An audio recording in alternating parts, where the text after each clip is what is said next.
So when it comes to the situation right now that's going on, apparently after a comedy show, he was outside of the comedy venue, him and a bunch of other comedians, and they was having what's called a roast battle. Okay, they was chopping it up, uh, telling people, telling jokes, and Corey was there, and there was a woman there, and they have previous beef. I don't know how men can have beef with women that aren't that close to them.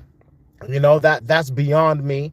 But it was serious enough for him to lay hands on her. All right.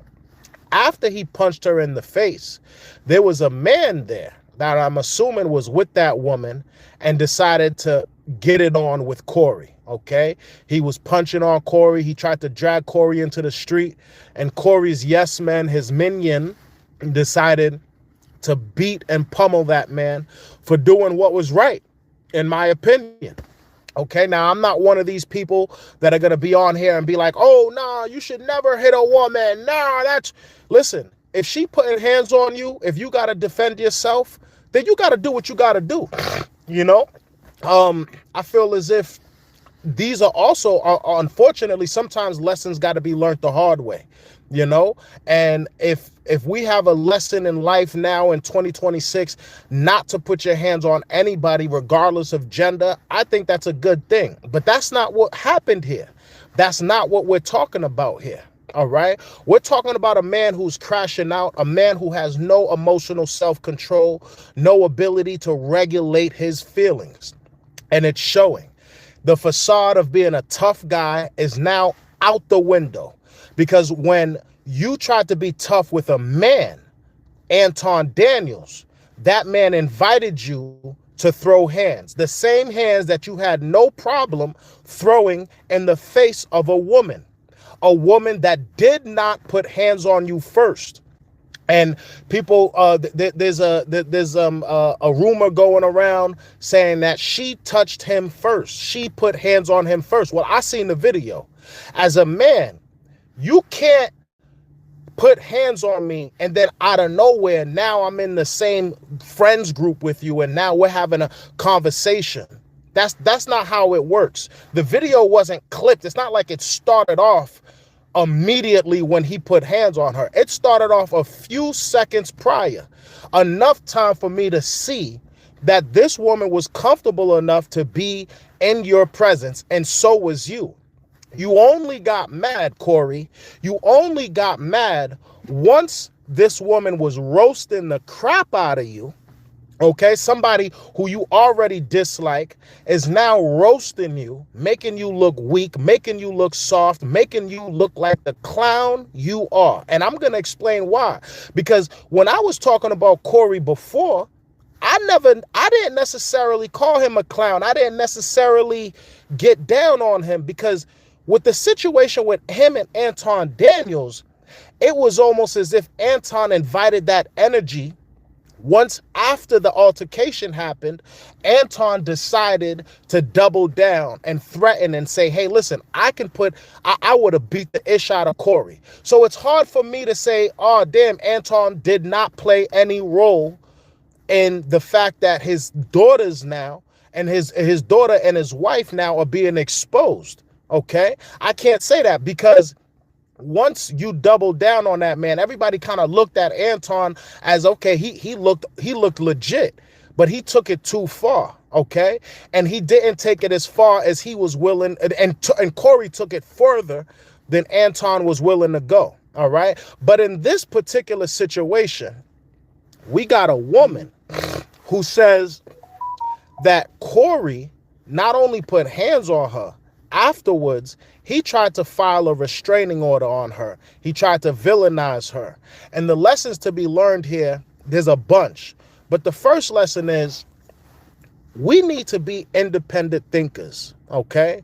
We need to stop putting people above our moral compass. We need to stop putting people above what's right and what's wrong, okay? No matter how much of a fan you are of somebody, when that person does something wrong, if you can't decipher whether or not it's right or wrong, because this person is held in such high regard to how you feel and you see yourself in them, then you are now elevating that person above what's right and above yourself. You understand? You should be able to see something for what it is. All right. Now, when you look at this woman, she's doing interviews, and a lot of people are like, well, why wasn't Corey arrested? If he wasn't arrested, then that means he didn't do anything wrong. False. That's another lesson to be learned. Don't let other people make the decision for you. When something is blatantly wrong, you don't need the police to tell you it's wrong. You don't need your mother to tell you it's wrong. You don't need your father. You don't need your friends. You should be able to look at something and be like, that's wrong. Okay? Now, we living in a society right now where it's either one or the other in terms of extremes. Okay? You're rolling with this guy no matter what. And that's a problem. Whenever you do that, you stop yourself from thinking. Okay, you let other people think for you, and that's where the problem lies. Nobody should be able to show you something that blatant and be able to spin it in a way to where you still support that man. You understand? Or you still, or like whatever is in front of you is not real. That's how people gain control over you. That's how people can manipulate how you feel about a situation and manipulate you at the end of the day. You understand? It's called a cult. Absolutely. Absolutely. It's a cult mind state. All right. You don't need to be in a religion in order for you to be in a cult. Okay, because a cult is just like, it's blatantly wrong. They're lying to your face, but you have some sort of spiritual connection, or you feel as if they've done enough good to where this person can't do any wrong. And that's wrong. See, what happens is we're humans. We're very, very fickle. We're very, very easy to manipulate. If somebody does a million things right for you, the one thing that they do wrong, you should still be able to call it out. You understand? I always say you got to take what you can, take what makes sense, and leave what doesn't behind. And we have a problem in 2026 where we don't know how to do that. We take in what our idols and what our influences and what our celebrities is telling us at face value. So one thing is, we got to pay attention to the corruption that's going on. And that corruption comes from the top. We over here, we're so used to, like, when you give somebody enough passes, they think that they can't do any wrong because you let them feel that way. And the only way to rein it back in, the only way to stop this from continuing to continue is for you to call it out. And that's exactly what I'm doing right here, right now. We got to call out the buffoonery for what it is and for what we see it to be. Corey Holcomb is not a tough guy. Corey Holcomb is a mediocre comedian that has a decent, halfway decent podcast. And that's not enough to make you not see the egregious, low-life person that he is. See, here's the thing. A man that will call his daughter a B word on camera, a man that will clown a little girl, a high school girl, and call her ugly as if, and then put her picture up there to show the world, hey, look at what I'm talking about. A man that will put a man's wife on camera and talk about how ugly she is and how he wants to do this and that to her is the same type of man that will punch a woman in the face. And if you don't see something wrong with that, then there's something internally wrong with you.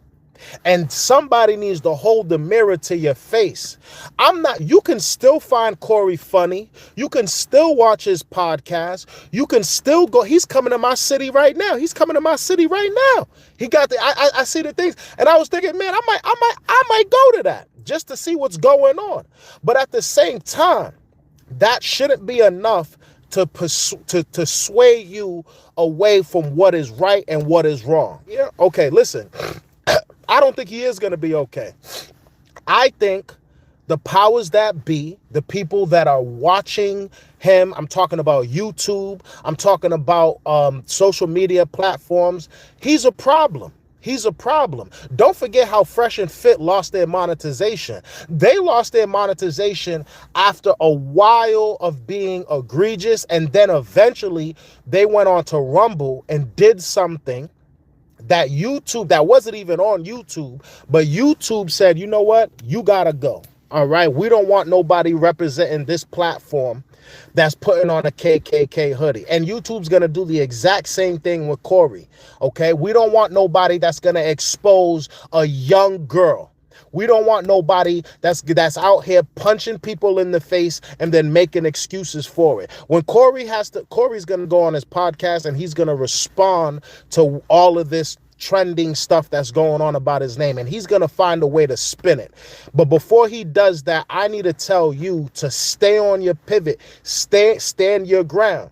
And here's the thing, the only thing that should be able to change the only thing that would change how I feel about him is if the footage turns out to be altered, or if there's another clip that doesn't make sense, but I'm putting two and two together and I'm connecting the dots, and he's dead wrong in this situation.